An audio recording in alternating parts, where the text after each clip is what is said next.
नमस्कार दोस्तों, कैसे हैं आप सभी लोग। मैं आशा करता हूँ आप बहुत अच्छे होंगे और अच्छे से अपनी स्टडी कर रहे होंगे। तो प्यारे दोस्तों, मैंने घटना चक्र की सीरीज प्रारंभ की है और ये घटना चक्र आप देख ही रहे हैं सामने कि ये जो है आपका लेटेस्ट जो भी 2023 का आया है, ठीक है, हम उस पर बात कर रहे हैं।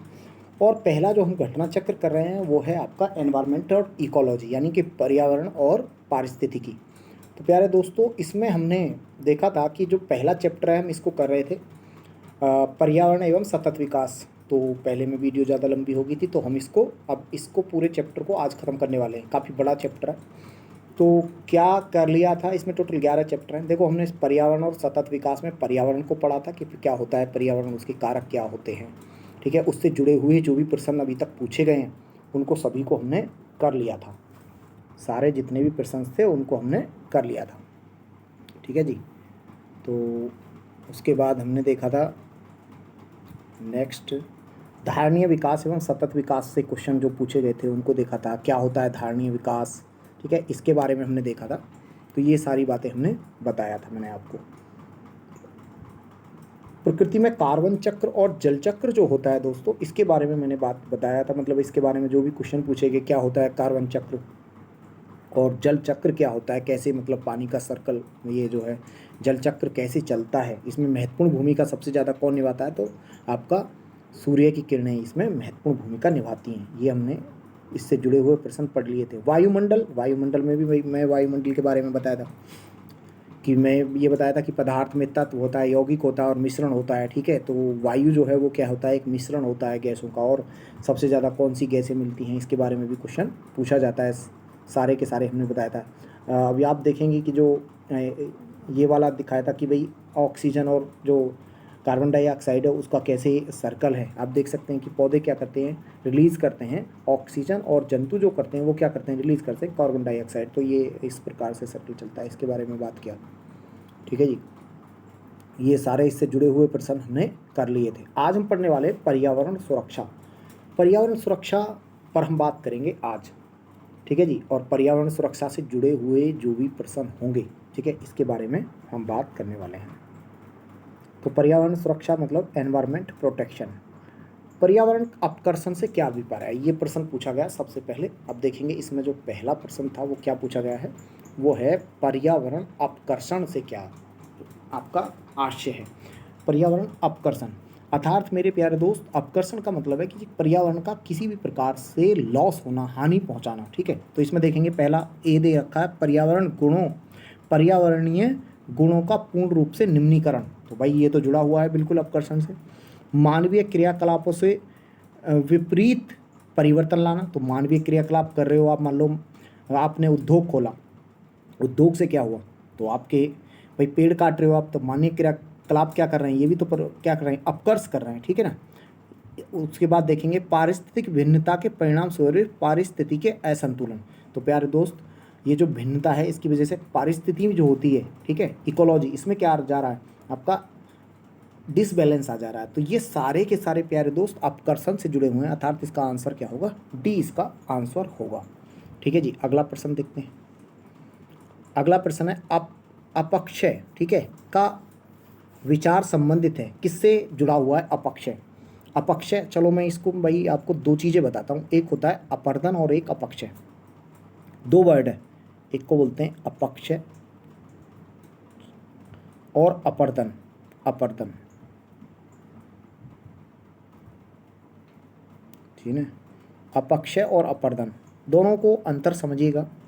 एक्चुअली ये जो चट्टानें होती हैं, चट्टानें हैं, ठीक है, इनमें मान लीजिए कि भाई दिन में क्या हो रहा है आपका, दिन में आपका सूरज की रोशनी, धूप पड़ रही है, फिर अचानक शाम को मान लीजिए इनमें बारिश हो गया, तो ये क्या है, कई बार ये इनमें दरारें आ जाती हैं और दरार होकर ये क्या होती है, टूटकर अपने ही स्थान पर नीचे गिरती रहती हैं। क्या होती हैं, टूटकर अपने ही स्थान पर, यहाँ पर ये कण, चट्टानों के जो कण है ये जमा हो रहे हैं, ठीक है ना, ये यहाँ पर मान लीजिए।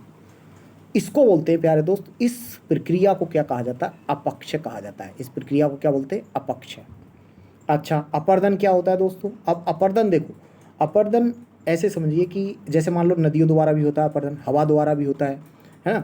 तो नदियों ने आपने सुना देखा होगा कि जो नदी है वो क्या करती है, यहाँ से काट दिया, ठीक है, तो इस तरफ काट के क्या ले जा रही है, वो मर्दा को बहा के ले जा रही है, तो ये क्या है भाई, अपर्दन है। या फिर मान लीजिए कि आपका वायु आया, अब ये जो कण थे यहाँ पर, अभी जो मैंने बताया कि चट्टानों के जो टूटे हुए कण हैं, इनको मान लीजिए वायु आया और इस तरफ ऐसे ले गया इनको, ठीक है, तो ये भी क्या है, ये वायु अपर्दन हो गया, ठीक है। अपर्दन का मतलब है एक जगह से दूसरी जगह पर ले जाना, ठीक है, किसको, बहाकर या फिर किसी भी प्रकार से ले जाना, ठीक है, तो ये क्या हो गया, अपर्दन, ठीक है, इसमें मर्दापर्दन होता है, ठीक है।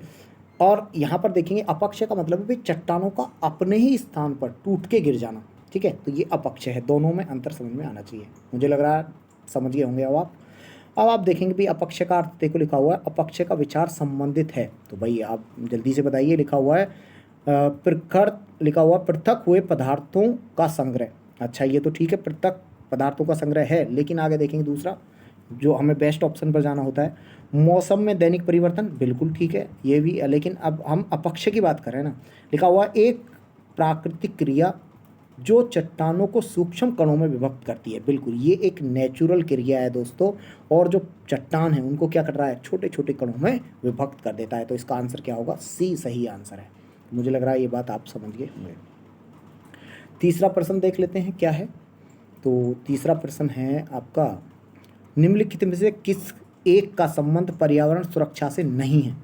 धारणीय विकास पर्यावरण सुरक्षा से जुड़ा हुआ है, वातानुकूलन बिल्कुल जुड़ा हुआ है, कागज की थैलों का प्रयोग पर्यावरण से जुड़ा हुआ है, गरीबी कम करना, मेरे प्यारे दोस्त ये किससे है, पर्यावरण से नहीं जुड़ा हुआ है, तो इसका आंसर क्या होगा, बी होगा। चलिए तो ये मैंने बताया था भाई पर्यावरण सुरक्षा, ठीक है, ये सारे के सारे मैं बता चुका हूँ, इसको आपको पता होना चाहिए। खैर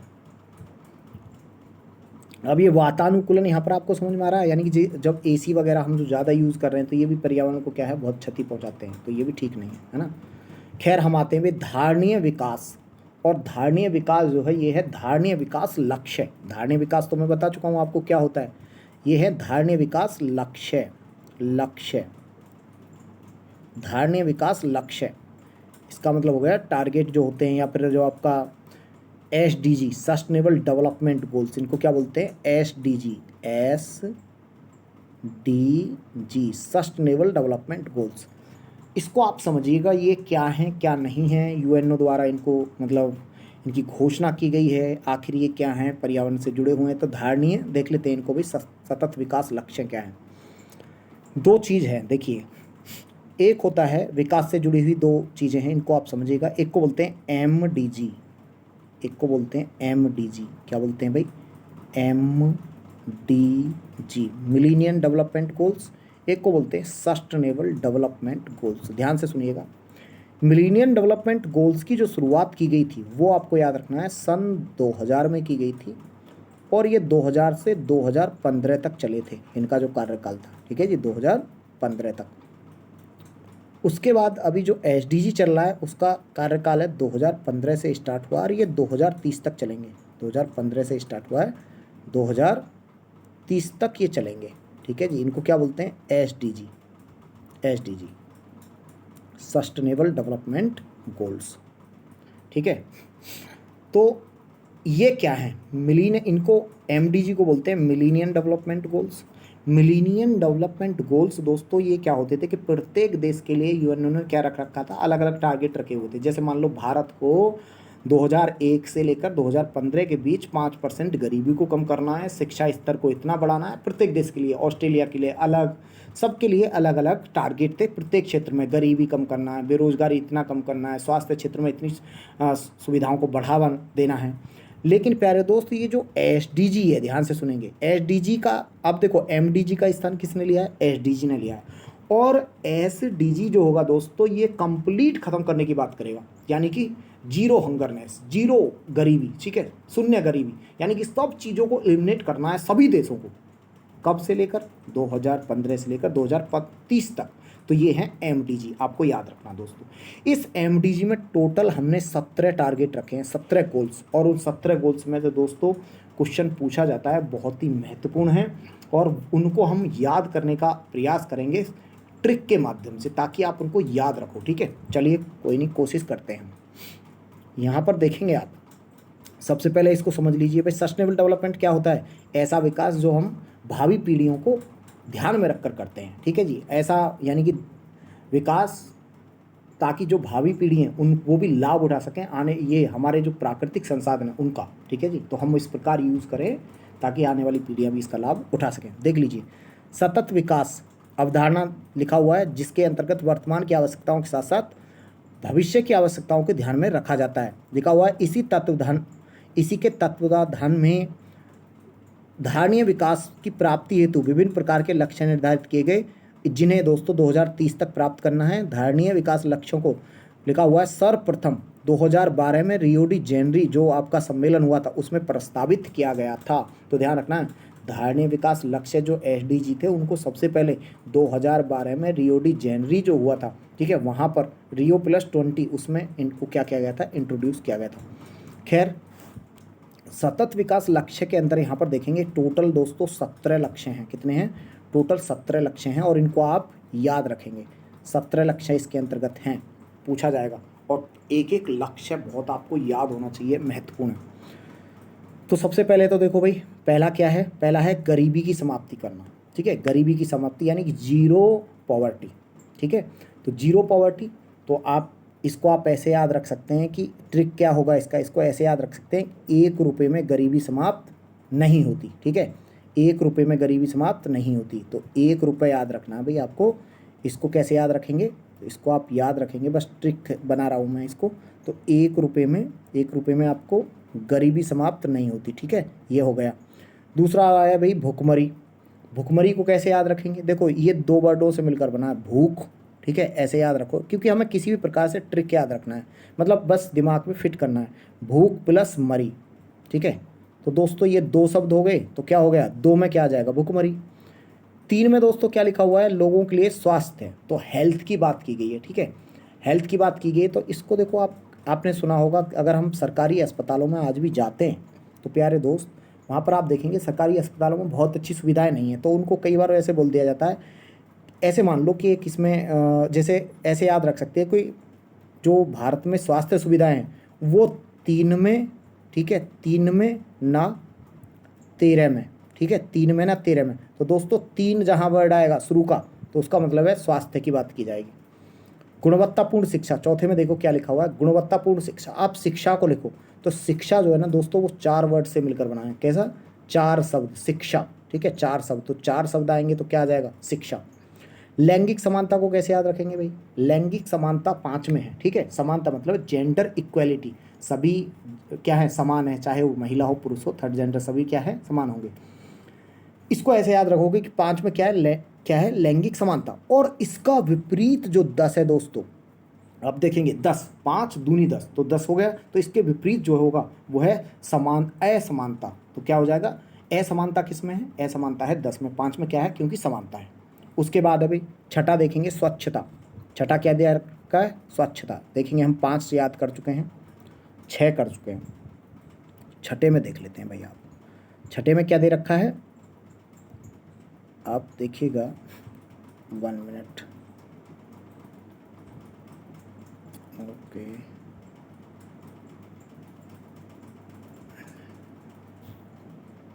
हाँ जी, छठे में देखेंगे आप, छठा देखेंगे, छठे में दे रखा है स्वच्छ जल और स्वच्छता। दोस्तों आप इसको ऐसे लिखो, 6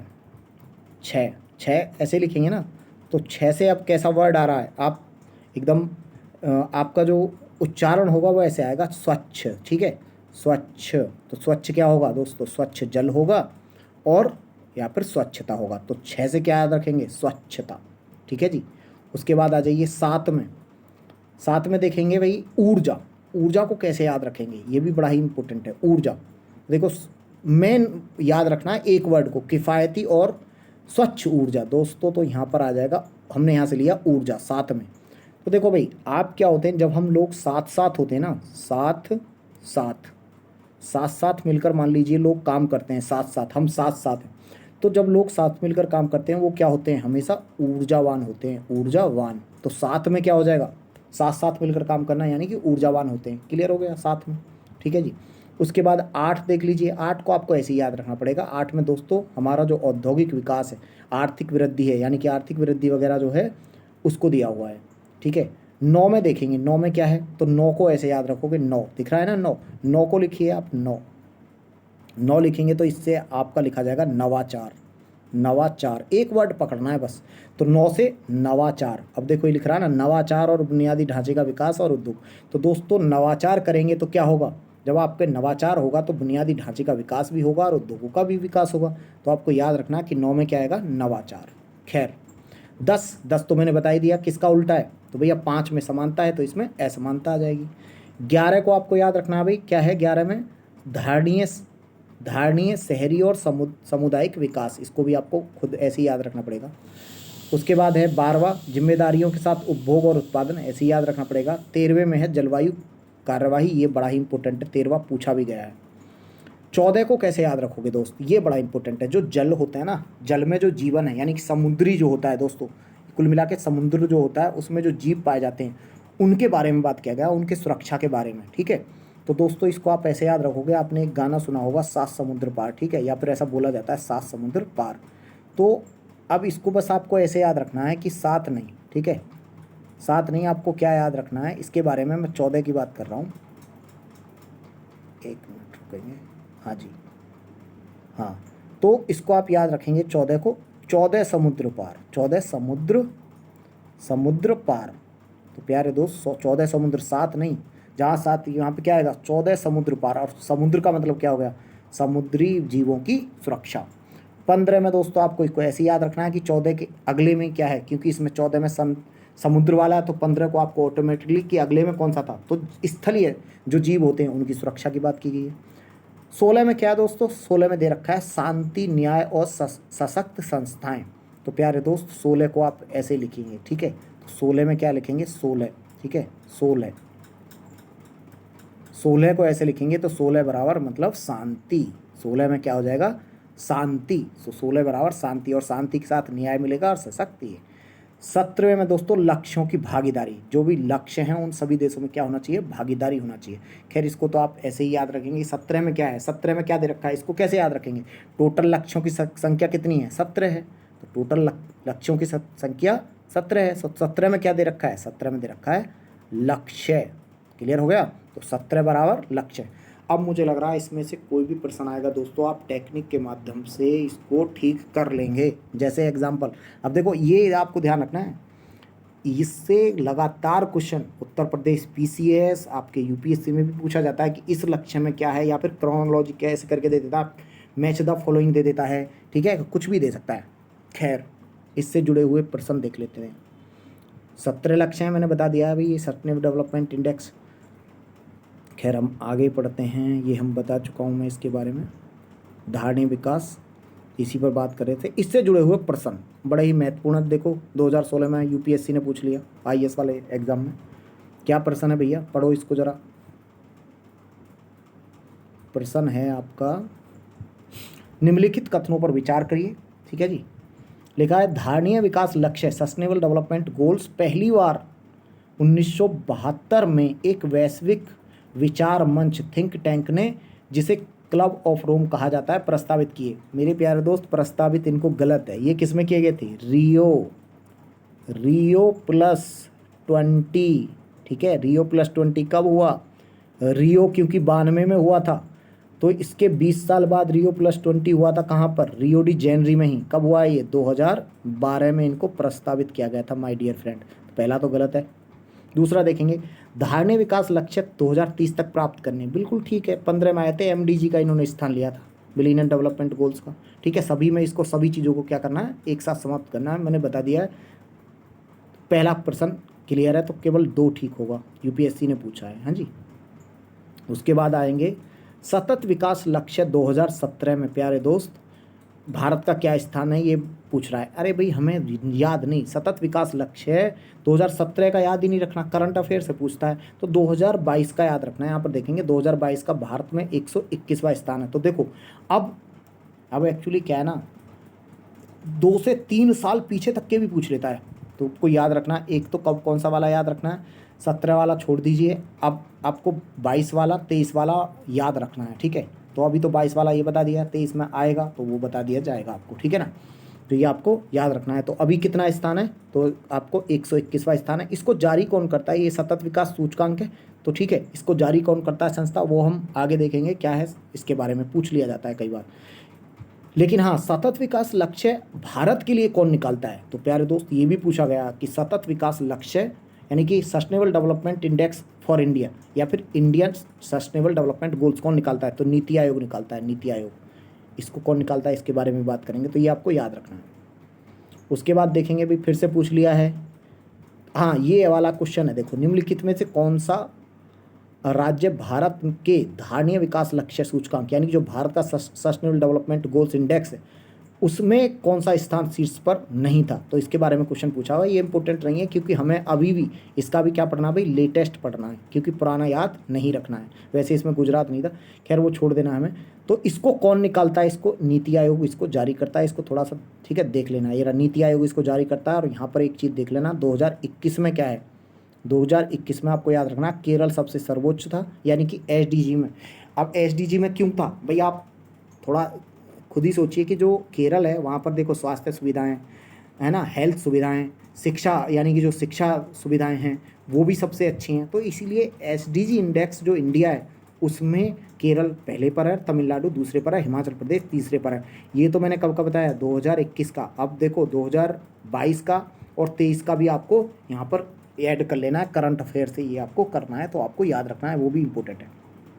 खैर इसके बाद देखेंगे भाई, नीति आयोग द्वारा जारी सतत विकास लक्ष्य जो इंडिया सूचकांक, ये 2019 वाला है, हमें याद नहीं करना। उसके बाद देखेंगे अगला एक नया कॉन्सेप्ट आ गया, ये क्या है, धारणीय कृषि। अभी तक आपने धारणीय विकास सुना था, तो धारणीय कृषि का क्या अर्थ है आप बताइए। ये बोल रहा है सस्टेनेबल एग्रीकल्चर क्या है। सस्टेनेबल एग्रीकल्चर ये में दिया हुआ है आत्मनिर्भरता, इसको बोलते हैं आत्मनिर्भरता को। उसका है विश्व व्यापार संगठन के मानकों के अंतर्गत कृषि निर्यात और आयात कर यानी कर सकना या करना। सी में दिया हुआ भूमि का इस प्रकार से उपयोग की गुणवत्ता अक्षुण्ण बनी रहे। मेरे प्यारे दोस्त बिल्कुल यही होगा, क्या होगा ये, यानी कि भूमि का हम इस प्रकार से उपयोग करें ताकि उसकी फर्टी जो उर्वरकता शक्ति होती है, ठीक है, वो समाप्त ना हो, वो बनी रहे हमेशा। तो ये आपको याद रखना, क्योंकि हमें सस्टेनेबल एग्रीकल्चर करना है। इसीलिए हम क्या कर रहे हैं, हरी खादों का प्रयोग को बढ़ावा दे रहे हैं, जैविक खेती को बढ़ावा दे रहे हैं। ये क्या है, ये सस्टेनेबल एग्रीकल्चर के क्या है, एक प्रकार से तरीके हैं। जैसे मान लो जैविक खेती हो गया, हरी खादों का प्रयोग, रासायनिक खादों का कम से कम उपयोग, कीटनाशकों का कम से कम उपयोग करना। दोस्तों ये आपको याद रखना है।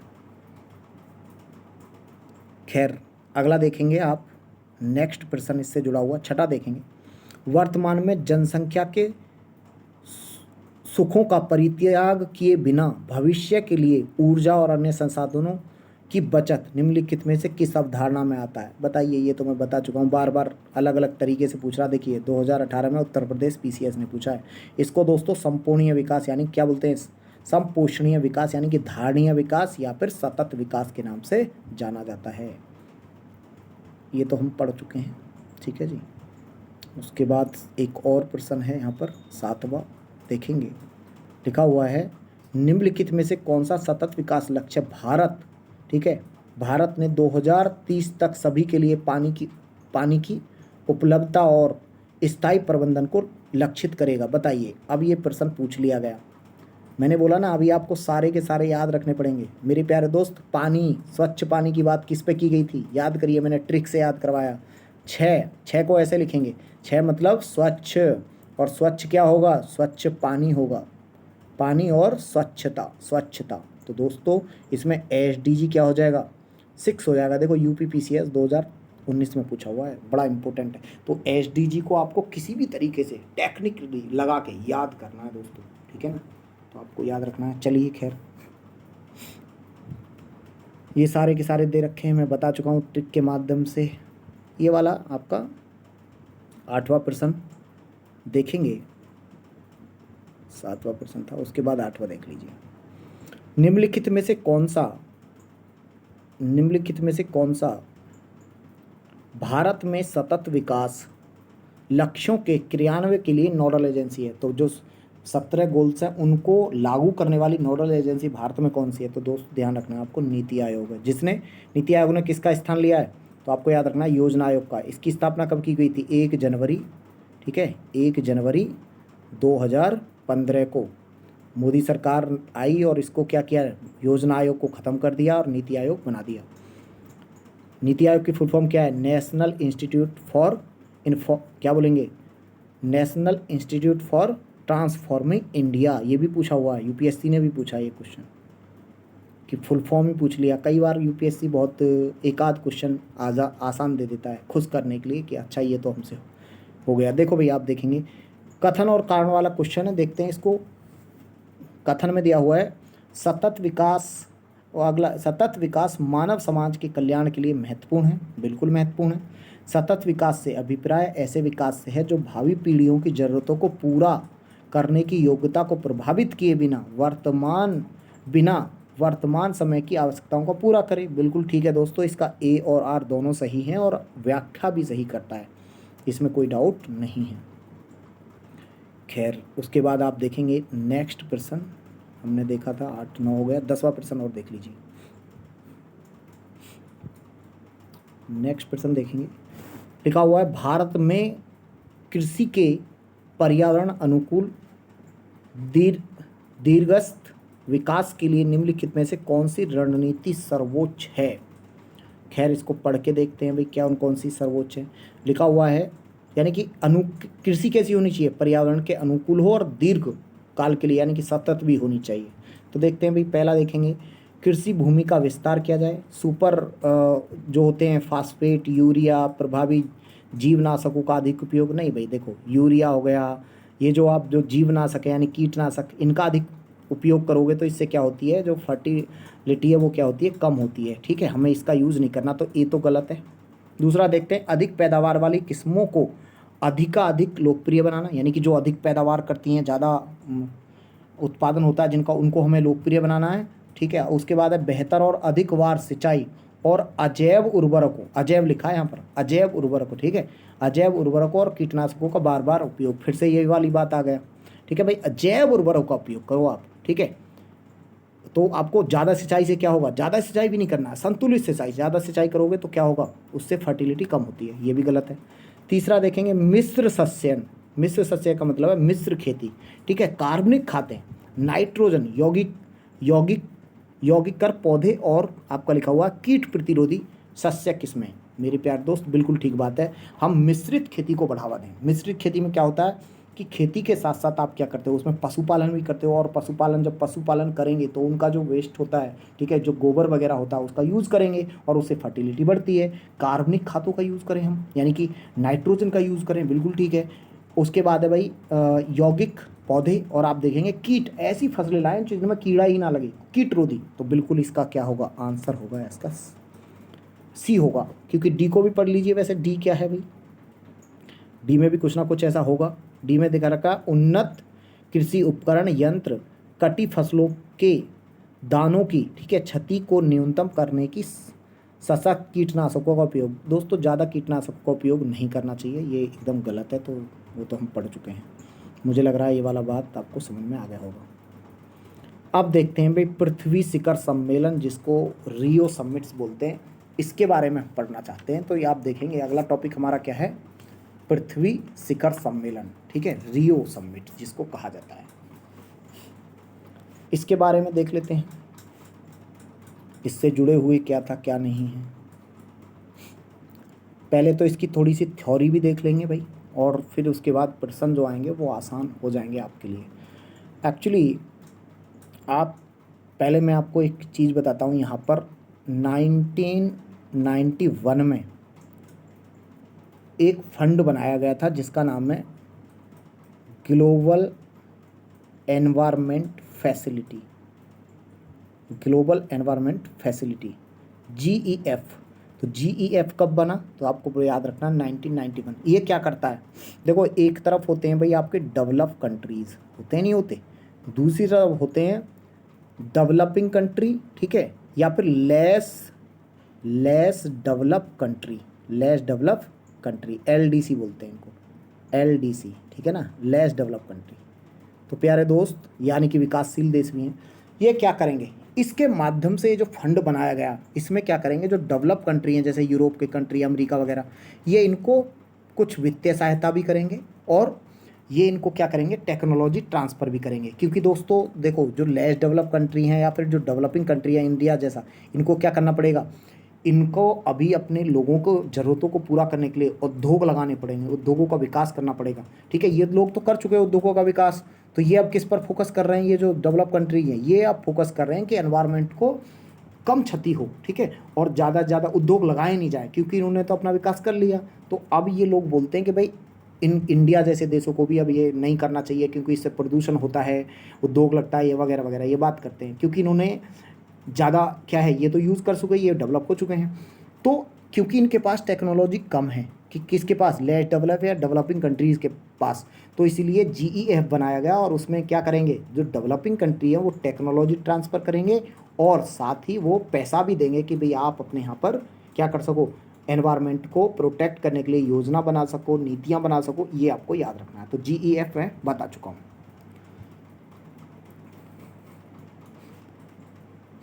इसके बाद आप आइए भी आगे देख लीजिए थोड़ा सा, यहाँ पर यही लिखा हुआ है, यहाँ से पढ़िए ज़रा आप। अच्छा, इसके बारे में मैं थोड़ा सा बताता हूँ और चीज़ें।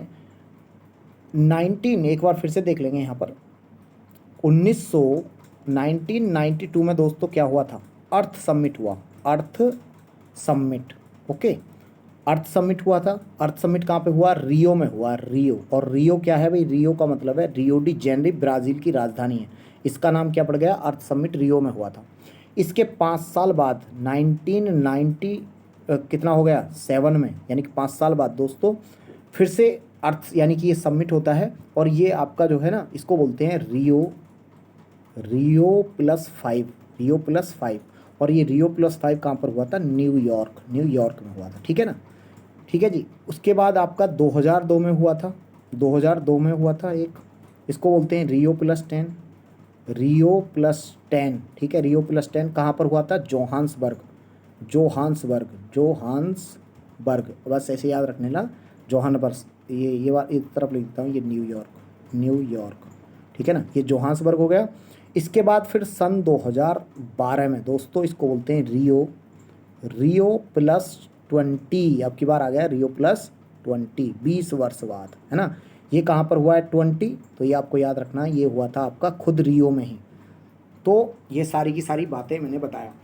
रियो जो आपका समिट हुआ था, यहाँ पर आपको याद रखना 3 चीज़ों का जन्म हुआ था रियो समिट से।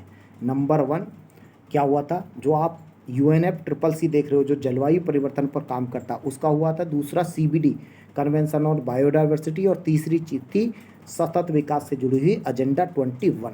क्लियर हो गया। तो इससे 3 चीज़ें निकली थी प्यारे दोस्त, याद रखना।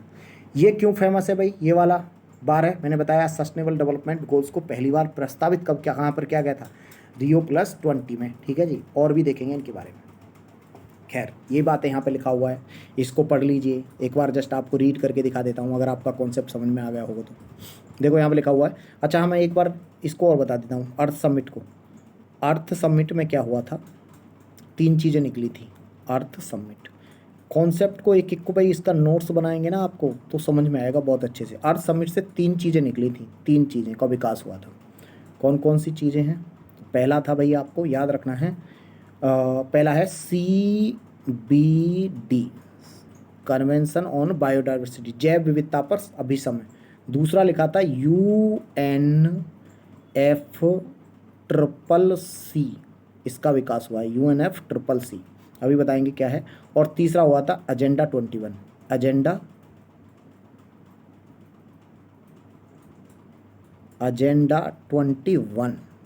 21, इसका विकास हुआ। तो 3 चीज़ों का जन्म हुआ था, याद रखना है। कब हुआ है, अर्थ समिट 1992 में, ओके। CBD किस पर फोकस करता है, कन्वेंशन ऑन बायोडाइवर्सिटी, ये जैव विविधता से जुड़ा हुआ है, जैव विविधता संरक्षण। ये क्या करता है, UNFCCC की फुल फॉर्म क्या है, United nation framework convention on climate change, ये आपको याद रखना है, यानी जलवायु परिवर्तन से जुड़े हुए मुद्दे। और एजेंडा 21 किससे जुड़ा हुआ है, सतत विकास से जुड़ा हुआ है। तो ये आप याद रखेंगे, बड़ा ही महत्वपूर्ण। यही बातें यहाँ पे लिखा हुआ है, सारी बातें। रियो सम्मिल अर्थ समिट हुआ संयुक्त, ठीक है, ये बता रखा है। 91 में GEF आया, ठीक है, इसके सदस्य थे GEF, उसको भी बता रखा है भाई। और GEF क्या करेगा, मैंने बताया, जो लीस्ट डेवलपमेंट कंट्रीज़ हैं उनको क्या करता है, फंड भी देता है, ठीक है, निधि देता है, ठीक है, फंड देता है, और तो और टेक्नोलॉजी ट्रांसफ़र भी करता है। ये सारी की सारी बातें मैंने बता रखा है, इसके बारे में हमने पढ़ लिया था सारे की सारी बातें। तो ये आपको बताया है, ठीक है। किस किस को फंडिंग करता है, ये जो आपका GEF है किस किस को फंडिंग करता है, इस तरफ दिखाया हुआ है। इसमें आपको देखो GEF किसको फंडिंग कर रहा है, CBD को देता है, UNFCCC को देता है, स्टॉकहोम कन्वेंशन को देता है जो कि पॉल्यूशंस पर बना हुआ है, ठीक है। और उसके बाद है जो डिजर्टिफिकेशन से जुड़ा हुआ कन्वेंशन है उसको देता है, मॉन्ट्रियल प्रोटोकॉल को देता है, मिनीमाटा सम्मेलन इसको देता है, सबको इसको ये फंड करता है। जैसे इसको हम देख लेंगे यहाँ पर, अभी आगे देखेंगे इसको, आप यहाँ पर देख लीजिए, ये वाला इसको थोड़ा सा रीड कर लेंगे तो इजी हो जाएगा आपके लिए। ये लिखा हुआ है GEF, ठीक है, ग्लोबल, क्या लिखा हुआ है, ग्लोबल एनवायरनमेंट फैसिलिटी। तो ये किसको कर रहा है, यहाँ पर देखेंगे किस किस को फंडिंग कर रहा है। जैव विविधता पर समय यानी CBD को करता है, CBD को पैसा देता है। UNFCCC को देता है, बिल्कुल देता है, ठीक है जी। उसके बाद है आप देखेंगे United Nation Convention to Combat Desertification, इसको भी देता है। उसके बाद है स्टॉकहोम कन्वेंशन ऑन परसिस्ट, ठीक है, परसिस्टेंस ऑर्गेनिक पोल्यूटेंट, ठीक है, इसको देता है।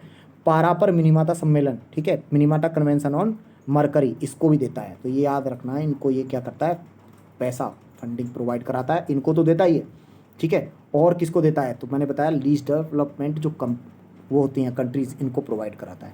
तो ये मैं बता चुका हूँ इसके बारे में, क्योंकि यहाँ पर नीचे क्या लिखा हुआ, इत्यादि के लिए वित्तीय क्रियाविधि के रूप में काम करता है। तो ये आपको मैं बता चुका हूँ, बड़ा ही महत्वपूर्ण है। उसके बाद आप आगे देखेंगे भाई, तो इससे जुड़े हुए जो प्रश्न थे उन पर हम बात करेंगे। एजेंडा 21 छोड़िए, इधर आ जाइए आप।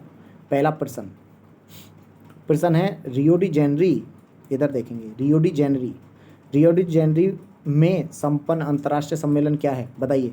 संयुक्त राष्ट्र पर्यावरण और विकास सम्मेलन था, ये पर्यावरण एवं प्रदूषण सम्मेलन था, अंतर्राष्ट्रीय नई अर्थव्यवस्था से, इनमें से कोई नहीं दोस्तों। ये आपका पर्यावरण और विकास से जुड़ा हुआ सम्मेलन था, क्योंकि इसमें एजेंडा 21 भी निकला था, है ना। 92 में हुआ है अर्थ समिट। उसके बाद देखो फिर से ये पूछ दिया, ये बड़ा ही महत्वपूर्ण प्रश्न है। प्रश्न पूछा है आपसे, इसको देखेंगे, यहाँ पर देख लीजिए क्या प्रश्न है भाई। GEF के बारे में पूछा है, ग्लोबल एनवायरनमेंट फैसिलिटी, ठीक है, जिसको हिंदी में बोल दिया है भूमंडलीय पर्यावरण सुविधा के संदर्भ में सही कथन कौन सा है। लिखा हुआ है यह जैव विविधता पर अभिसमय, जलवायु परिवर्तन पर संयुक्त राष्ट्र ढांचा अभिसमय के लिए वित्तीय क्रियाविधि के रूप में काम करता है, बिल्कुल ठीक है पहला तो। और देख लेते हैं, यह भूमंडलीय स्तर पर पर्यावरण के मुद्दों को वैज्ञानिक अनुसंधान करता है, नहीं, ये तो F है ना, ग्लोबल एनवायरनमेंट फैसिलिटी अनुसंधान नहीं करता। OECD अभिसमय और सब सारे क्या हैं, गलत हैं दोस्तों, पहला ठीक होगा। तो याद करना, देखो अभी IAS 2014 में पूछा हुआ है, महत्वपूर्ण प्रश्न है, सारे के सारे पता होना चाहिए। 6 को करता है, मैं बता चुका हूँ इसके बारे में। खैर उसके बाद आप देखेंगे ये सारे बातें बता दिए। एजेंडा 21 भाई, एजेंडा 21 का जन्म कहाँ हुआ, अभी थोड़ी देर पहले ही बताया। एजेंडा 21 तो कहाँ से निकला हुआ है, ये आपके अर्थ समिट से निकला था, याद रखना, सतत विकास से जुड़ा हुआ है। देख लेंगे जरा एजेंडा 21 का विकास का कहानी क्या है। देखो यहाँ पर स्टॉकहोम सम्मेलन जो था वो पर्यावरण पर पहला मानव सम्मेलन था, ठीक है। कब हुआ था, याद रखना है आपको, 1972 में हुआ था। उसकी 20वीं वर्षगांठ हम मना रहे थे, तो उसकी जब 20वीं वर्षगांठ पर हमने क्या किया, अर्थ समिट, ठीक है, रियो में एक सम्मेलन बुलाया था एनवायरनमेंट पर, ठीक है। और ये दोस्तों कब हुआ, 1992 में, ठीक है। इसमें ही एक समझौता निकला था, ठीक है, उसका नाम था एजेंडा 21। इस एजेंडा 21 की समीक्षा 5 वर्ष पर होती है, 5 वर्ष पर हुई, और उस 5 वर्ष वाले को क्या बोलते हैं, आपको Rio+5 पृथ्वी, इसको क्या बोलते हैं, Rio+5। ये कहाँ पर हुई थी, मैंने अभी पहले भी बताया था, न्यूयॉर्क में हुआ था दोस्तों। इसको Rio+5 बोलते हैं, याद रखना है, ठीक है। सारे के सारे मैंने बता दिया है इसके बारे में, ठीक है, एजेंडा 21 का कैसे कैसे विकास हुआ था, ठीक है जी। अच्छा, एजेंडा 21 में आखिर क्या क्या है, क्योंकि विकास तो है ही है, और भी कुछ मुद्दे होंगे ना इसमें। एजेंडा 21 से जुड़े हुए मुद्दे देखो जरा आप, ये किस पर बात करता है। तो एजेंडा 21, एक तो आपको पहली बात तो अगर क्लियर दिमाग में रहे एक बात, कि एजेंडा 21 जब आप सुने तो दिमाग में क्या आना चाहिए, सतत विकास। खैर देखते हैं और क्या क्या चीज़ें हैं इसमें। देखो भाई, ये जैव विविधता का सर्वेक्षण, ठीक है, क्या करता है, सर्वेक्षण और संकट जीवों का संरक्षण करता है, संकटग्रस्त जो जीव हैं उनको भी संरक्षण करता है। फिर लिखा हुआ है पूंजी स्थानांतरण को उदार बनाने पर बल देता है, पूंजी का स्थानांतरण हो, ठीक है, इस पर भी बल देता है। विकासशील देशों में गरीबी निवारण और जनसंख्या नियंत्रण पर भी काम करता है। सबको खाद्य मिले, जल मिले और सामाजिक सुरक्षा प्रोवाइड हो, इस पर भी बात करता है। लेकिन मेन एक वर्ड पूछा जाए तो सतत विकास से जुड़ा हुआ है, ये सतत विकास से जुड़े हुए मुद्दे हैं ये सारे के सारे। ओके, खैर हम आते हैं भाई प्रश्न क्या क्या पूछे गए हैं इससे जुड़े हुए, क्योंकि महत्वपूर्ण प्रश्न हैं और पूछे गए हैं, बड़े ही अच्छे रहते हैं। देखो ये है यूपीएससी में 2016 में पूछ लिया, यूपीएससी में 2016 में पूछ लिया, समाचार पत्रों में कभी कभी दिखने वाला एजेंडा 21 के संदर्भ में विचार करिए। भाई पहला है यह धारणीय विकास के लिए वैश्विक कार्य योजना है, बिल्कुल है भाई, ये धारणीय विकास के लिए तो एक वर्ल्ड की क्या है, एक प्रकार का कार्य योजना है, प्रोजेक्ट है ये वैश्विक, ठीक है। उसके बाद है सन 2002 में लिखा हुआ है जोहान्सबर्ग में हुए, सन 2002 में मैंने बताया था, ये कौन सा किसकी बात कर रहा है, ये Rio+10 की बात कर रहा है भाई, 10 साल बाद, यानी कि आप याद कर लीजिए। तो जोहान्सबर्ग में हुए धारणीय विकास पर वैश्विक शिखर सम्मेलन में इसकी उत्पत्ति हुई थी। अब बताइए, इसकी उत्पत्ति भैया इसमें नहीं हुई थी, इसकी उत्पत्ति तो 1992 रियो समिट में हुई थी। तो सेकंड क्या हो गया, गलत है, तो ओनली क्या हो जाएगा, ओनली 1। देखो यूपीएससी बहुत ही अच्छे लेवल के प्रश्न देता है, आपको याद रखना है, जब तक आपके कॉन्सेप्ट क्लियर नहीं होंगे तो आप कर नहीं पाएंगे प्यारे दोस्त। खैर मैं ये बता चुका हूँ, आपको ये सारी बातें पता होना चाहिए। आगे देख लेते हैं अगला प्रश्न। अगला प्रश्न है जो कि आसान ही है, एजेंडा 21 तो हम पढ़ लिए, ये वाला है दूसरा प्रश्न। पृथ्वी शिखर सम्मेलन का आयोजन कहाँ पर किया गया, अरे भाई बता दिया, रियो कहाँ पर किया गया था, रियो डी जेनरी, रियो कहाँ पर है बताइए जल्दी से। तो रियो डी जेनरी आपकी ब्राज़ील की राजधानी का नाम है। आगे देख लेते हैं, Rio+20 कब हुआ, 2012 में हुआ। कब हुआ है, 2012 में हुआ है, ठीक है ना, 2012 में। कहाँ पर हुआ है, खुद रियो में ही हुआ है, फिर से ही क्या हुआ है, कहाँ पर, तो रियो में ही हुआ है, रियो डी जेनरी में ही हुआ है, याद रखना है। देख लेते हैं भाई इसके बारे में, अभी मैंने बताया, अब इसके पहले अभी कहानी बताया है। तो 92 में देखो क्या हो गया, 1992 में रियो हुआ, 5 साल बाद देखो क्या हुआ था, ठीक है। 97 में क्या हुआ, न्यूयॉर्क में क्या हो गया था, इसकी अगली समिट हुई थी जिसको Rio+5 बोलते हैं, ठीक है। उसके बाद एजेंडा 25 को की दिशा में दोस्तों उठाए गए कदमों का मूल्यांकन पर बुलाया गया था, ये मैं बता चुका हूँ। रियो की जो समीक्षा, एजेंडा 21 की समीक्षा की गई थी किस में, Rio+5 में, जो कि न्यूयॉर्क में हुआ था। उसके 10 साल बाद क्या हुआ था दोस्तों, तो आपका देखेंगे 10 साल बाद आपका जोहान्सबर्ग में हुआ था, दक्षिण अफ्रीका में, Rio+10 बोलते हैं जिसको। फिर Rio+20 दोस्तों रियो डी जेनरी 2012 में हुआ था, ये बात आपको याद रखना। यानी कि Rio+20 का मतलब क्या हुआ, रियो के 20 साल बाद, क्लियर है, तो ये होगा, आपको याद रखना है। अच्छा, इसमें थोड़ा सा एक पॉइंट इंपॉर्टेंट है, Rio+20 देखो यहाँ पर लिखा हुआ है, वर्ष 2012 में Rio+20 हुआ। और इसमें दोस्तों इसका घोषणा पत्र का शीर्षक कई बार पूछ दिया जाता है, ये है the future we want, the future we want, इसका इंपॉर्टेंट है भाई ये, ठीक है। और इसमें किस पर बात की गई थी, गरीबी उन्मूलन पर बात की गई थी, सतत विकास पर, सामाजिक जो समानता है इस पर बात की गई थी। और भारत ने इसी सम्मेलन में, ये आपको याद रखना, Rio+20 ने भारत में इस सम्मेलन में हरित जो आपका अर्थव्यवस्था होता है इसको प्रोत्साहन देने की बात की थी। तो ध्यान रखना, Rio+20 ने भारत में क्या बोला था कि हरित व्यवस्था, ग्रीन इकोनॉमी की बात की थी, कहाँ पर, Rio+20 में। बस इतना याद रखना, आप आगे के क्वेश्चन आप बना लेंगे।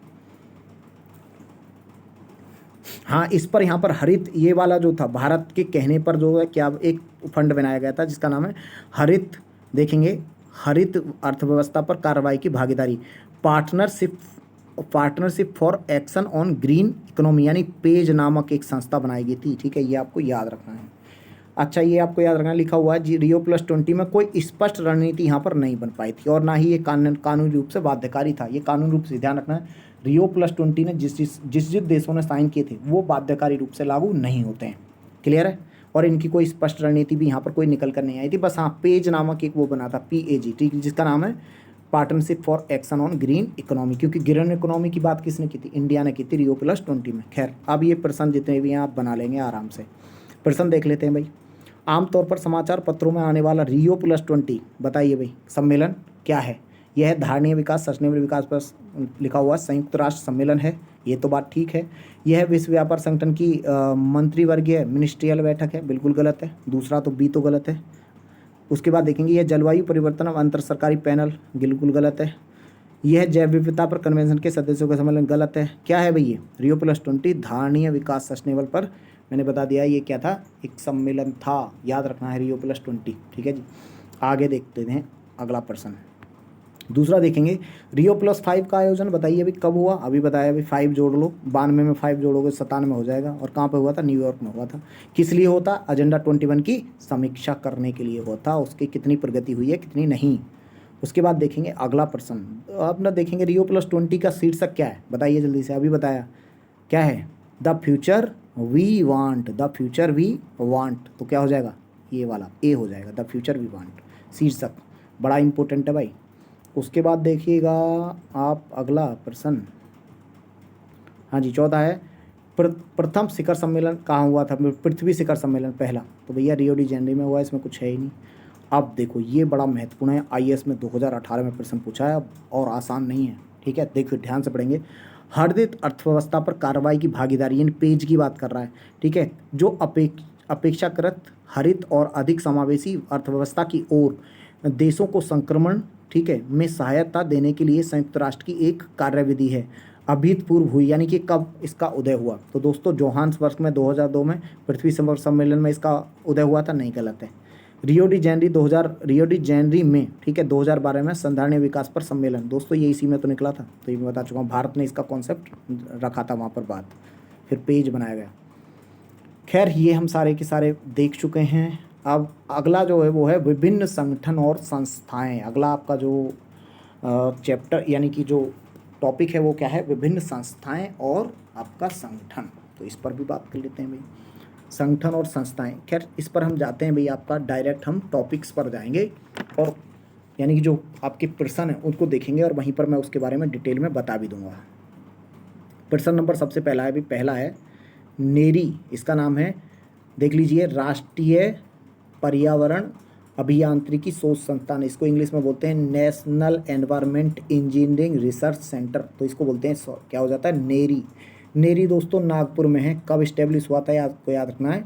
ठीक है, 1958 में इसको इस्टेब्लिश किया गया था नागपुर में, ध्यान रखना है, ये बड़ा ही इंपॉर्टेंट है।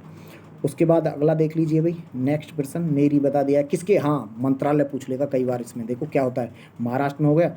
ये मंत्रालय किसके अंदर है, विज्ञान और प्रौद्योगिकी मंत्रालय के अंतर्गत आता है। ठीक है, तो मंत्रालय देख लीजिए, शोध कर रहा है भाई एनवायरमेंट रिलेटेड, तो ये आपको याद रखना कौन सा है, विज्ञान एंड प्रौद्योगिकी मंत्रालय, यानी साइंस एंड टेक्नोलॉजी मिनिस्ट्री के अंतर्गत ये काम करता है। उसके बाद अभी नेरी की स्थापना कब हुई, तो नागपुर 58, बता दिया अभी थोड़ी देर पहले। NEA से क्या समझते हैं आप, तो दोस्तों ये NEA गलत प्रश्न है, ये प्रश्न ही गलत है। एक्चुअली ये एक संस्था है जिसका नाम है, पूरा जो है ना क्या नाम है वो आपको याद रखना है, मैं बता देता हूँ। ये NEA नहीं है, ये है NEAA। ठीक है, इसकी फुल फॉर्म देख लीजिए, यहाँ पर क्या है, NEAA, नेशनल एनवायरमेंट। ठीक है, आप देख लेंगे एपिलेट अथॉरिटी इसको बोलते हैं। ये भी क्या किसके अंतर्गत आता है, पर्यावरण मंत्रालय के अंतर्गत अभी वर्तमान में आता है। ठीक है जी, तो ये आपको याद रखना है, ये गलत है। लेकिन इसका यहाँ पर अगर फिर भी कोई आंसर सुनना पड़ जाए तो एनवायरमेंट अथॉरिटी लगाएंगे, क्या लगाएंगे, नेशनल एनवायरमेंट अथॉरिटी, वहाँ पर आ जाए तो, क्योंकि अथॉरिटी तो कम से कम दे ही रखा है ना, तो ये बोलेंगे इसका आंसर। ठीक है जी, आगे देख लेते हैं।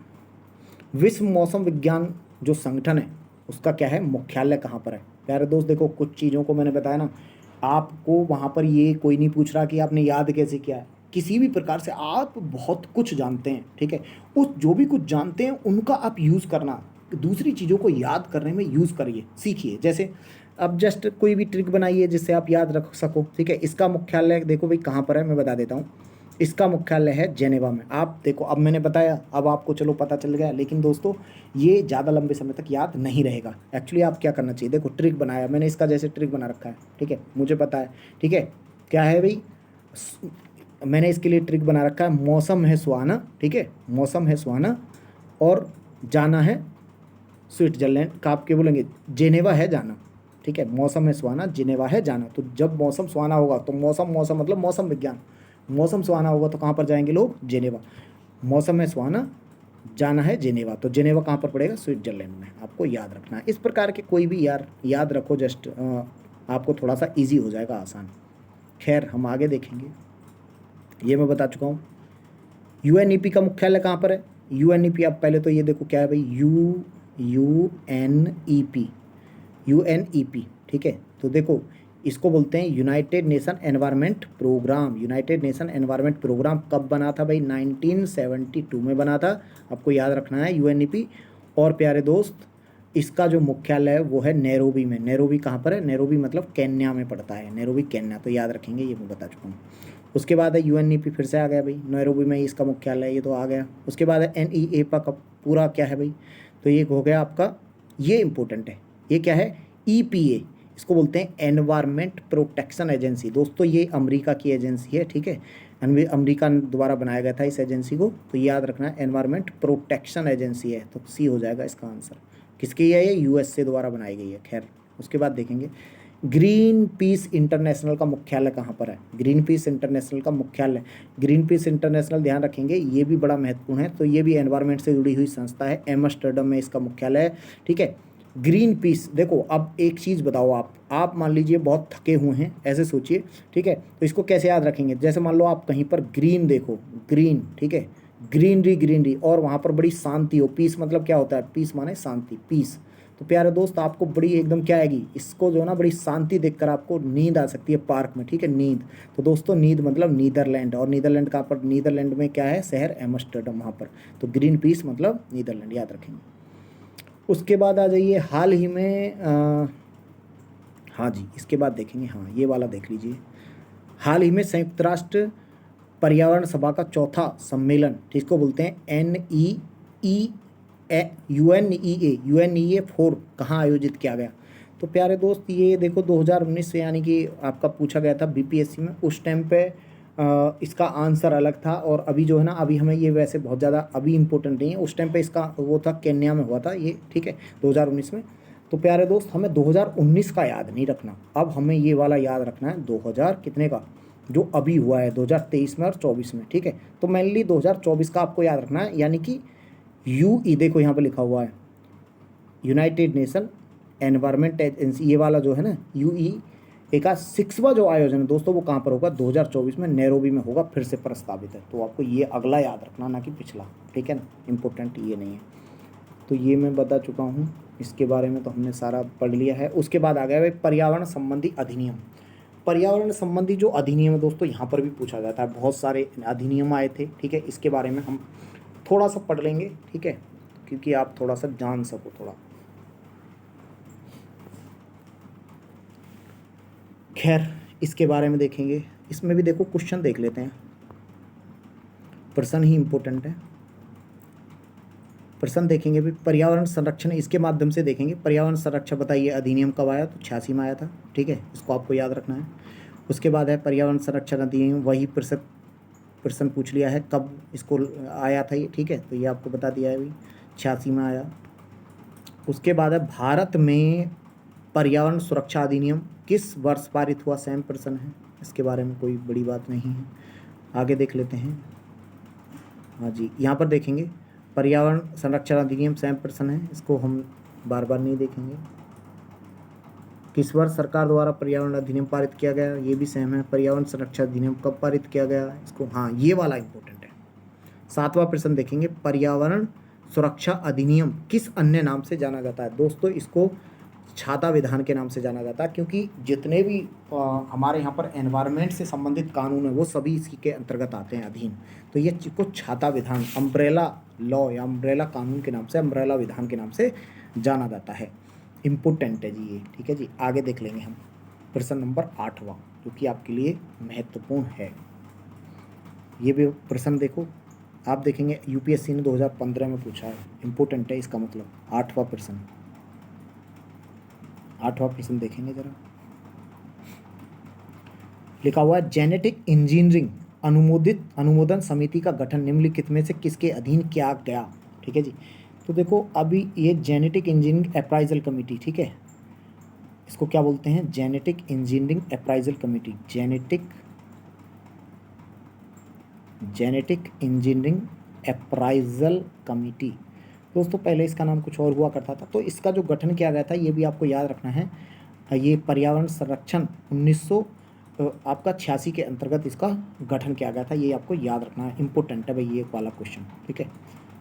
क्या करता है ये, आपने आपने सुना होगा, जो आपकी बीटी कॉटन हो गया, ठीक है, बीटी ब्रिंजल हो गया, यानी कि जो जीएम फसलें हैं दोस्तों, उनको ये क्या करता है, उनको मंजूरी देता है, उनको मंजूरी देता है।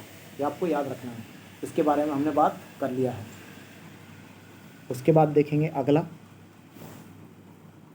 नेक्स्ट देखेंगे आठवां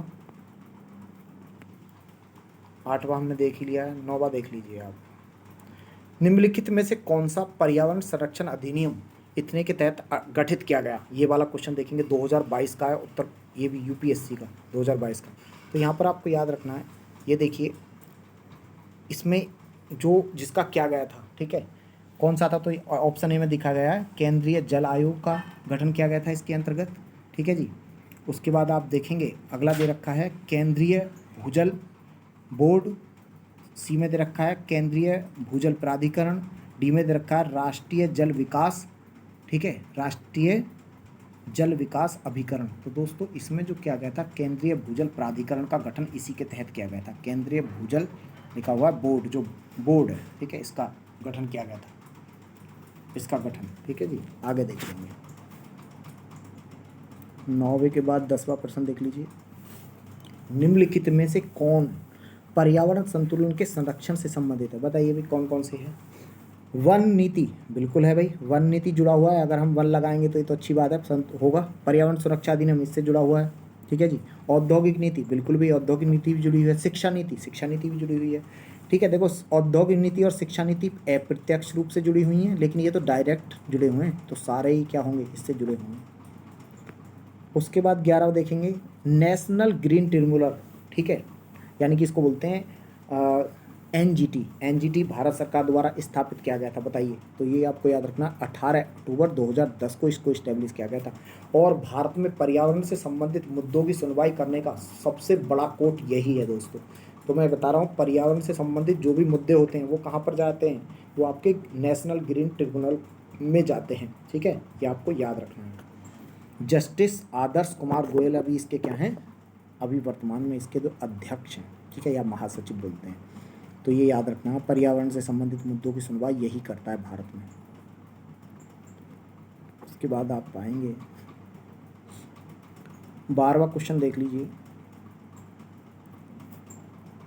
एनजीटी का फुल फॉर्म क्या है, नेशनल ग्रीन ट्रिब्यूनल, ये तो खैर हो गया। ये वाला इंपॉर्टेंट है भाई, 13वां प्रश्न जो है महत्वपूर्ण है, लिखा हुआ है, 1 मिनट रुकेंगे इस तरफ, हाँ जी। 13वां प्रश्न है, भारत के परिप्रेक्ष्य निम्नलिखित में से कौन सा कथन जलवायु परिवर्तन के दुष्प्रभाव के संदर्भ में सत्य नहीं है? भारत के संदर्भ में निम्नलिखित में से कौन सा कथन जलवायु परिवर्तन के दुष्प्रभाव के संदर्भ में सही नहीं है? तो इसमें बोला है भाई CMD, इसको बोलते हैं क्लीन डेवलपमेंट मैकेनिज्म की स्थापना, ये तो भाई जुड़ा हुआ है, भारत में भी इसकी स्थापना की गई है, ठीक है ना। नेशनल एडेप्टेशन फंड के अंतर्गत 100 करोड़ रुपए का आरंभिक कोष निवेश, ये भी हमने प्रारंभ किया है। उसके बाद है हाल ही में दक्षिण अफ्रीका के सन सिटी में आयोजित बेसिक की 19वीं बैठक में शामिल न होना। मेरे प्यार दोस्त, बेसिक की जो बैठक है ना, वो इससे जुड़ी हुई है ही नहीं, तो ये वाला तो नहीं है, ठीक है। तो इसमें जो है, जो सत्य नहीं है, तो इसका मतलब आंसर क्या हो जाएगा, ये जो आपका सी है, ये आंसर हो जाएगा। ऊपर में सभी कथन सत्य हैं, सभी सत्य नहीं है, क्योंकि सी गलत है, तो आंसर क्या हो जाएगा, सी, क्योंकि ये बेसिक सम्मेलन इससे जुड़ा हुआ है ही नहीं, ठीक है, ये आपको याद रखना है। खैर, बेसिक बैठक में शामिल ना होने इससे कोई मतलब नहीं है, मैंने बता दिया। प्रश्न नंबर 14, ये भी बड़ा महत्वपूर्ण प्यारे दोस्तों, इसके बारे में भी देखो, ये भी यूपीएससी ने 2012 में पूछा, इसलिए महत्वपूर्ण हो जाता है, और इसीलिए मैं इसको थोड़ा सा देखो डिटेल में पढ़ेंगे। लिखा हुआ है, किसके बारे में पूछा है, राष्ट्रीय हरित न्यायाधिकरण प्राधिकरण, यानी कि दोस्तों जो आपका एनजीटी एक्ट आया, उस लिखा हुआ भारतीय संविधान के निम्नलिखित में से किस प्रावधान के अनुरूप इसको मतलब अधिनियमित किया गया, आप बताइए। तो दोस्तों लिखा हुआ है, स्वास्थ्य पर्यावरण के अधिकार के अनुरूप पे जो अनुच्छेद 21 के अंतर्गत जीवन जीने का अधिकार का अंग माना गया, ठीक है जी। अच्छा, ये तो बिल्कुल ठीक है। एक बात बताओ, हमें जीवन जीने का अधिकार दिया गया है राइट टू लाइफ, आर्टिकल 21 में, और राइट टू लाइफ कैसा होना चाहिए, सम्मानपूर्ण, और उसमें सम्मानपूर्ण जब जीवन जिएंगे दोस्तों, तो उसमें हमें स्वच्छ जल भी चाहिए, स्वच्छ वायु भी चाहिए, एनवायरनमेंट भी चाहिए। तो प्यारे दोस्त, पहला तो बिल्कुल ठीक है। दूसरे पर आते हैं, आर्टिकल 275 के अंतर्गत अनुसूचित जातियों के कल्याण हेतु अनुसूचित क्षेत्रों में शासन प्रशासन के स्तर बढ़ाने के लिए लिखा हुआ है प्रावधानित अनुदान के अनुरूप पे। मेरे प्यारे दोस्त, इसका कोई लेना देना नहीं है भाई इस क्षेत्र से।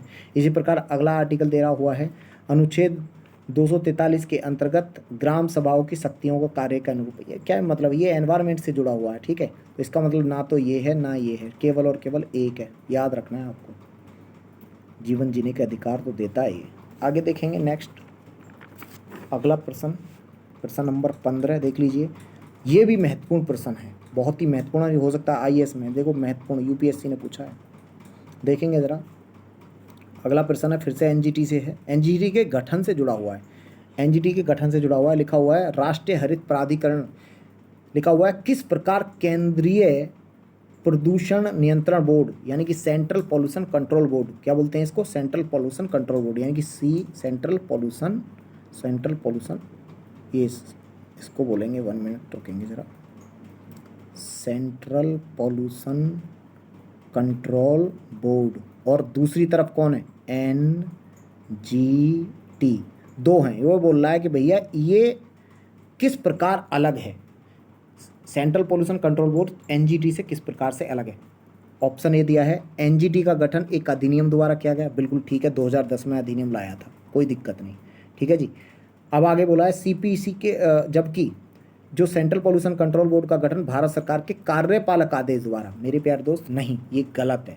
ये भी क्या है, ये भी एक स्टैट्यूटरी बॉडी है, इसका भी गठन जो है ना, एक एक्ट लाए थे इसके लिए भी, यानी कि इसके लिए भी हम सेंट्रल पॉल्यूशन कंट्रोल बोर्ड को भी क्या है, एक स्टैट्यूटरी बॉडी है, इसको भी हम क्या, इसके लिए भी हम एक्ट लेकर आए थे। तो ये तो भाई ठीक है, पहला तो गलत हो गया। दूसरा देखेंगे, एनजीटी पर्यावरणीय न्याय उपलब्ध कराता है, बिल्कुल ठीक है, पर्यावरण से संबंधित न्याय उपलब्ध कराता है। ये उच्चतम न्यायालय में मुकदमों के भार जो हो रहा है उसको कम करने में सहायता करता है, बिल्कुल करता है।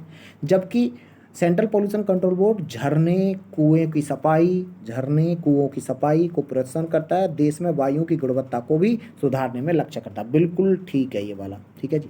तो आप देखेंगे तो पहला तो गलत हो गया, दूसरा जो है ठीक है, तो ओनली क्या हो जाएगा प्यारे दोस्त, आंसर हो जाएगा इसका केवल 2 सही है। बड़ा ही महत्वपूर्ण प्रश्न है जी। खैर इसके बाद देखेंगे भाई आगे और क्या प्रश्न है, कोई देख लेते हैं ज़रा। हाँ जी, लिखा हुआ है एनजीटी का गठन कब हुआ, तो जल्दी से बताइए आप। 2010 में हुआ था, और ये याद भी रखना है 18 अक्टूबर को हुआ था, 18 अक्टूबर 2010। अभी कौन है, जस्टिस आदर्श कुमार गोयल इसके क्या हैं, अध्यक्ष हैं। ये सारे की सारे बातें हमने देख लिया है। इसके बाद अभी और देखते हैं इसी चैप्टर में क्या है, पर्यावरण, तो परीक्षा उपयोगी तथ्य हैं, ठीक है जी, इनको भी देख लेते हैं। खैर इसके बारे में हम देखो तथ्यों को बाद में, पहले देखो तथ्यों को प्रश्न के माध्यम से ही समझ लेंगे।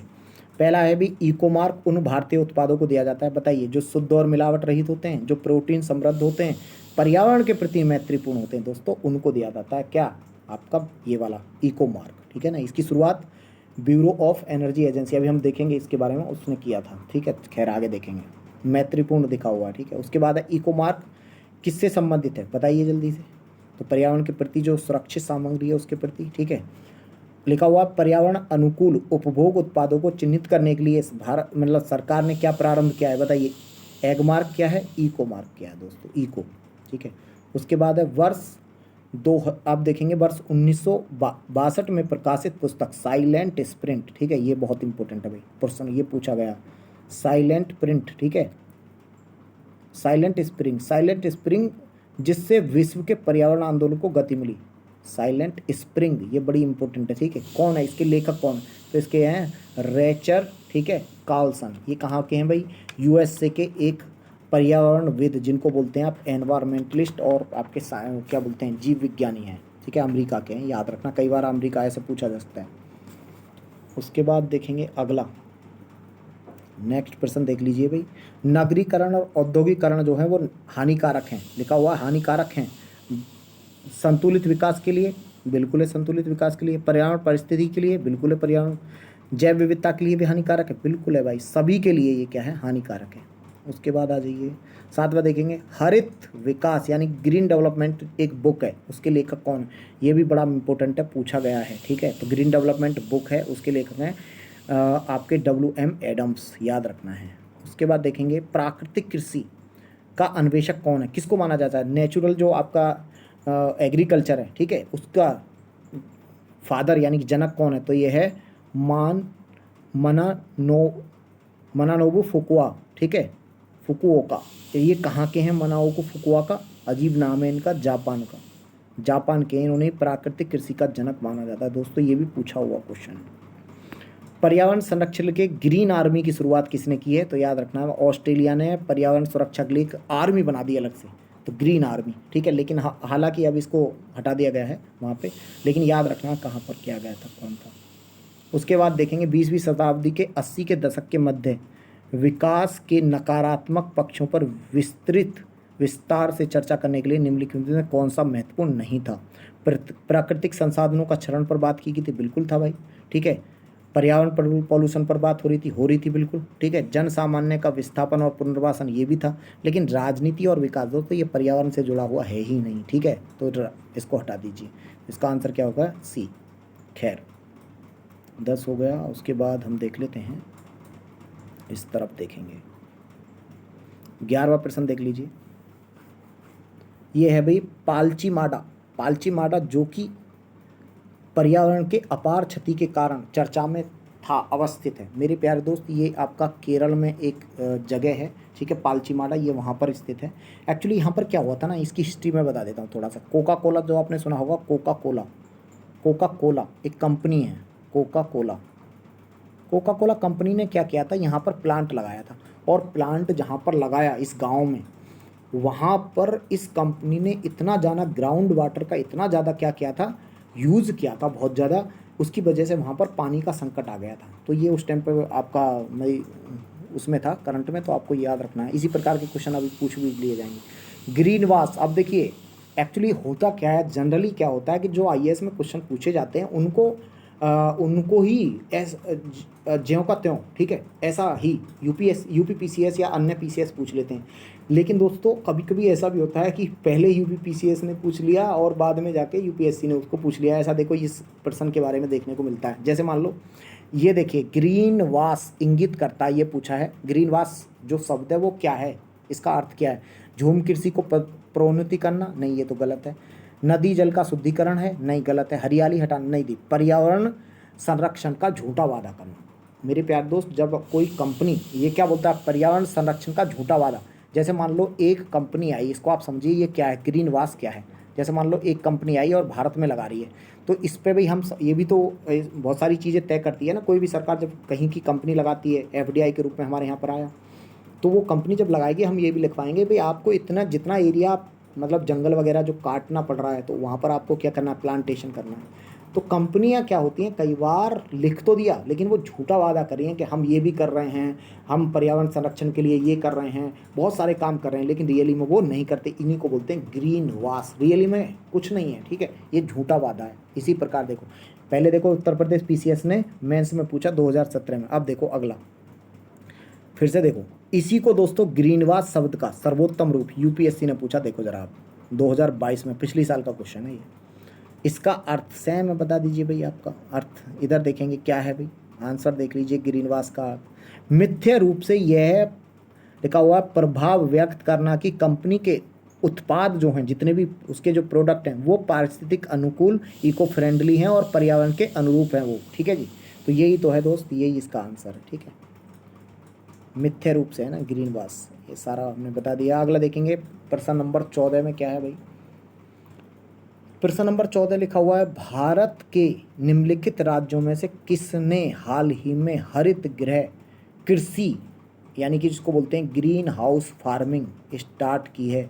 मेरे प्यारे दोस्त ये सन 2000, ये कब पूछा गया है, 2001 की बात है। इसकी स्टार्ट की थी सन 2001 में। किसने? पंजाब ने की थी। तो अब भी याद रखना पहला वो कौन सा था राज्य, पंजाब। किसकी मदद से की थी, ये भी कई बार पूछा जाता है, इजराइल की मदद से। तो ये आपको याद रखना इंपॉर्टेंट है। खैर आगे देखेंगे, अगला प्रश्न देख लीजिए भाई, 15वां प्रश्न देखेंगे।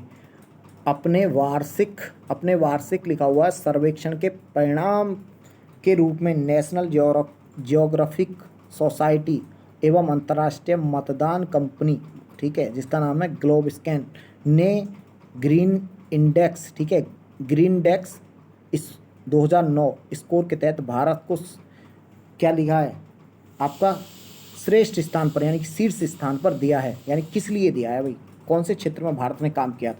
तो ये आपको भाई याद ही रखना पड़ेगा। भारत लिखा हुआ यह विभिन्न देशों में पर्यावरणीय रूप से धारणीय उपभोक्ता, ठीक है, धारणीय उपभोक्ता व्यवहार का मापन, ये क्या था भाई इसने भारत में, तो इसलिए दिया था, ये आपको याद रखना है। 2 बार शीर्ष इसको जो है दिया गया है, इसको मैं अभी बता दूंगा, 2 बार मिला है भारत को इस संदर्भ में, तो ये आपको याद रखना है। 9 में इसके लिए मिला था। खैर आगे प्रश्न है भाई आपका, पर्यावरण दिवस कब मनाया जाता है, तो 5 जून को मनाया जाता है। तो आपको ये थोड़ा सा इसका इतिहास याद रखना। देखो एक्चुअली आपका जो स्कॉट होम में पहला मानव पर्यावरण पर जो है सबसे पहले 1972 में, इसका देखो इतिहास देख लो भाई। 1972 में पहला पर्यावरण पर मानव सम्मेलन हुआ था, कहाँ पर, स्कॉट होम, ठीक है, स्कॉट होम में, ठीक है, स्कॉट होम में। वहाँ पर निर्णय लिया गया कि प्रत्येक वर्ष हम 5 जून को क्या मनाएंगे, पर्यावरण दिवस मनाएंगे। लेकिन पहली बार कब मनाया, तो 1974 में मनाया था, याद रखना है आपको, ठीक है। ये सारा का सारा लिखा हुआ है इसके बारे में कहानी। उसके बाद आप देखेंगे 14 के बाद, आज ही 17, विश्व पर्यावरण दिवस कब मनाया जाता है, ये तो भाई अभी बता ही दिया है। हाँ इसकी देखो ये जो थीम है भाई, ये वाला इंपॉर्टेंट है आपके लिए।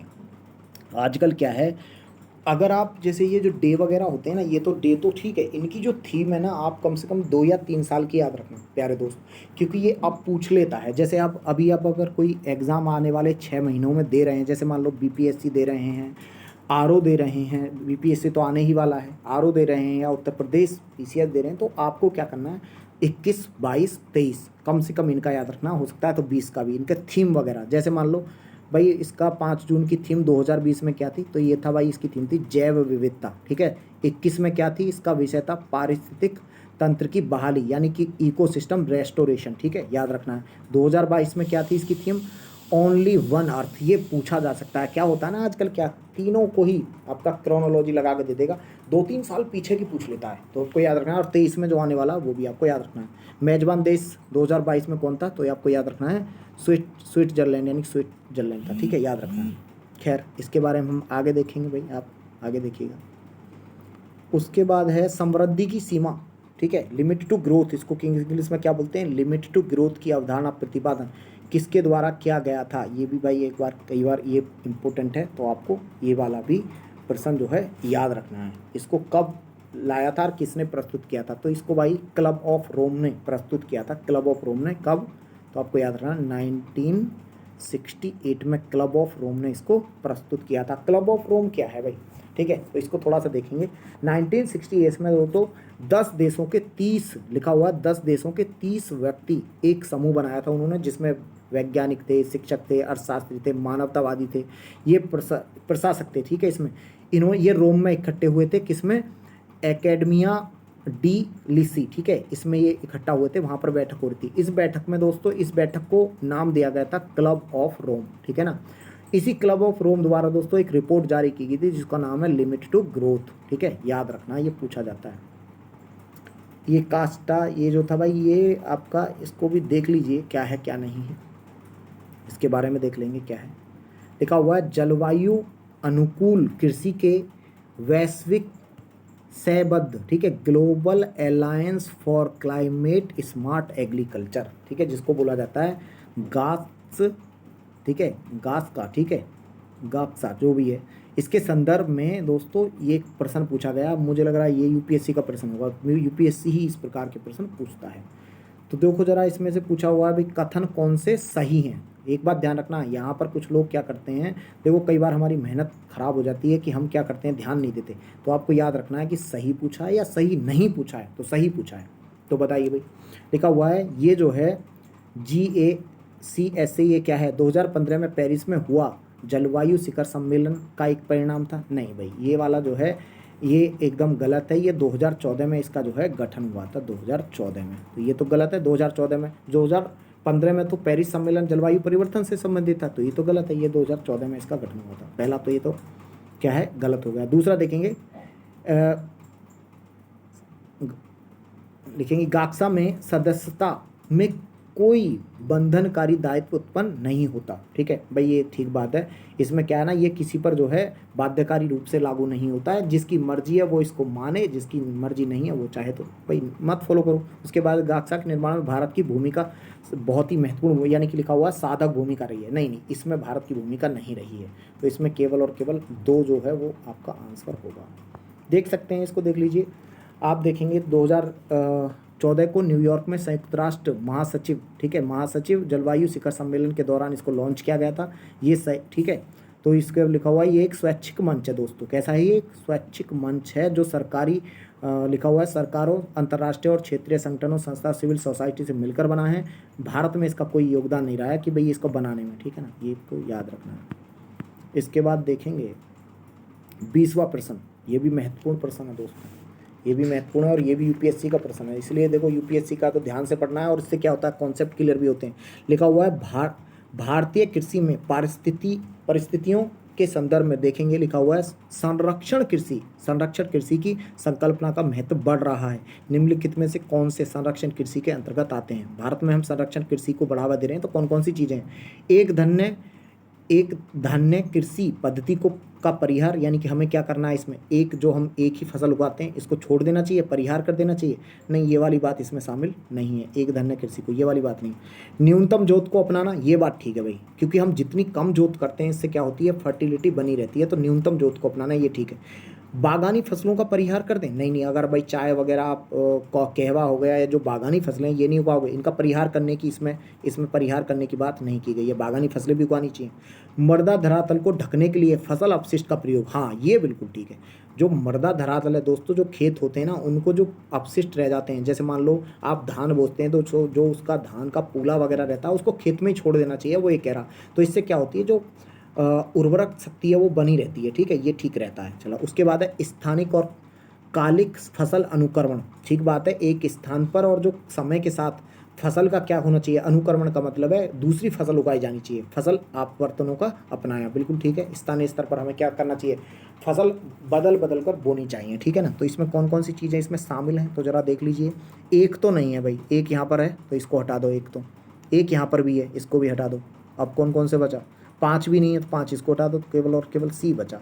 कई बार दोस्तों क्या होता है ना, देखो कुछ प्रश्न कोई ज़रूरी नहीं है इस प्रकार के हमेशा आएंगे। अभी हम यहाँ पर पढ़ रहे हैं, ईजी लग रहा है, एक्चुअली इस प्रकार के क्वेश्चन फिर से आएंगे और वहाँ पर आपको थोड़ा सा कॉमन सेंस का यूज़ करना होता है। क्योंकि देखो, आप देखो बागानी फसलों की खेती का परिहार, मेरे प्यारे दोस्त, अब आप बेशक कोई भी पद्धति ले आओ लेकिन बागानी फसलें उगाएं नहीं, ऐसा हो सकता है क्या? नहीं हो सकता, ठीक है। ये वाला बिल्कुल गलत है। इसी प्रकार इस पर भी हम थोड़ा सा कॉमन सेंस लगा सकते थे। तो ये कॉमन सेंस के क्वेश्चन होते हैं कई बार। इसी प्रकार आप देखो भाई किसवा प्रश्न है, आगे देखते हैं अगला प्रश्न क्या है। लिखा हुआ है कथन और कारण है। इस प्रकार के प्रश्नों को ध्यान रखना, कौन कर पाएगा, जिसका कॉन्सेप्ट बिल्कुल क्लियर होगा। देखेंगे, कथन है भारत एक नगरीय जनाधिक्य वाला देश। अरे भाई नगरीय नहीं है, भारत में तो लगभग 68% से भी ज़्यादा लोग कहाँ पर रहते हैं, गाँव में रहते हैं, गाँव। तो पहला तो बिल्कुल गलत है। तो दूसरा देखेंगे, भारत के अधिकांश बड़े नगरों में पर्याप्त अब क्या लिखा हुआ है, अवस्थापना का अभाव है, बिल्कुल ठीक बात है। अच्छी व्यवस्था नहीं है, नालियों की व्यवस्था नहीं है तो बेकार है। जैसे चेन्नई में बाढ़ आ गया, उसका मेन कारण यही था, ठीक है। तो इसका दूसरा तो ठीक है, पहला गलत है। तो इसका मतलब क्या है, आप देख लीजिए, इसका जो आंसर हो जाएगा क्या हो जाएगा भाई, ए तो गलत है, आर जो है क्या हो जाएगा आपका, ए जो है गलत है, आर सही है, तो डी हो जाएगा इसका आंसर। तो और भी प्रश्न होगा अभी, हाँ जी अभी और भी प्रश्न है, देख लेते हैं क्या क्या है। निम्नलिखित में से किस एक को छोड़कर बाकी सभी देशों की प्राकृतिक पूंजी में सम्मिलित किए जाते हैं, यानी कि सभी देशों में प्राकृतिक पूंजी, बताओ। तो भाई देखो, खनिज प्रकृति से मिलते हैं हमें, कोयला है ना, लोह अयस्क, ये जल प्रकृति से मिलता है, लेकिन सड़कें तो मानव निर्मित है ना, हटा दीजिए। उसके बाद है 2000, अब देखो 23वां प्रश्न है, निम्नलिखित में कौन सा एक स्मार्ट जो सिटी है का लक्ष्य नहीं है। स्मार्ट सिटी में बना रहे हो तो आपको क्या चाहिए भाई, वहाँ पर कौन कौन से लक्ष्य, कौन सा लक्ष्य नहीं है पूछा, ध्यान रखना, नहीं है। तो देखेंगे भाई कौन सा लक्ष्य नहीं है, आपको बताना है, जल्दी से बताइए। वहाँ पे बोला गया भाई अच्छा शासन, तो अच्छा शासन तो होना चाहिए दोस्तों। स्वच्छ जो हरितघर होने चाहिए, स्मार्ट सिटी वो हरितघर होने चाहिए, उनमें ग्रीनरी होना चाहिए, बिल्कुल ठीक है। सुव्यवस्थित स्मार्ट गतिशीलता, दोस्तों वहाँ पर बिल्कुल स्मार्ट गतिशीलता तो होना चाहिए, डायनेमिक होना चाहिए। लिखा हुआ जीवन की गुणवत्ता का स्थिरीकरण। मेरे प्यारे दोस्त, जीवन की जो गुणवत्ता है उसको ब्लॉक ना कर दिया जाए, स्थिर नहीं किया जा सकता, उसको डायनेमिक होना चाहिए। तो इसका आंसर क्या हो जाएगा बताइए? इसका आंसर हो जाएगा भाई ये वाला नहीं है। तो जीवन जो है वो उसका गुणवत्ता हमेशा अच्छी होनी चाहिए, रुकनी नहीं चाहिए। तो ये गलत हो जाएगा इसका आंसर। इस प्रकार मुझे लग रहा है ये हमने भाई पूरा जो है चैप्टर इसको कंप्लीट कर लिया है। 2 वीडियो में किया था, ठीक है। आगे से कोशिश की जाएगी आपको एक ही वीडियो में सारा का सारा मतलब एक चैप्टर को हम कंप्लीट कर दें, ठीक है ना। काफ़ी बड़ा चैप्टर था, 30 पेज हैं इसमें, 30 से 35 पेज। तो देखेंगे, इसका मतलब है भाई मैंने ये वाला, ठीक है, पर्यावरण और सतत विकास, इस चैप्टर को कंप्लीट कर लिया है। अगला जो चैप्टर आपको मिलने वाला है वो है पारिस्थितिकी, और इसमें भी लगभग 20 पेज हैं। तो इसको हम कंप्लीट करेंगे नेक्स्ट वीडियो में। बहुत बहुत धन्यवाद, मिलते हैं अगले वीडियो में। वीडियो को ज़्यादा से ज़्यादा लाइक करो, शेयर करो, सब्सक्राइब करो, ठीक है, ताकि वीडियो बनाने को क्या होता है, मोटिवेशन मिले। ठीक है दोस्तों, मिलते हैं नेक्स्ट वीडियो में।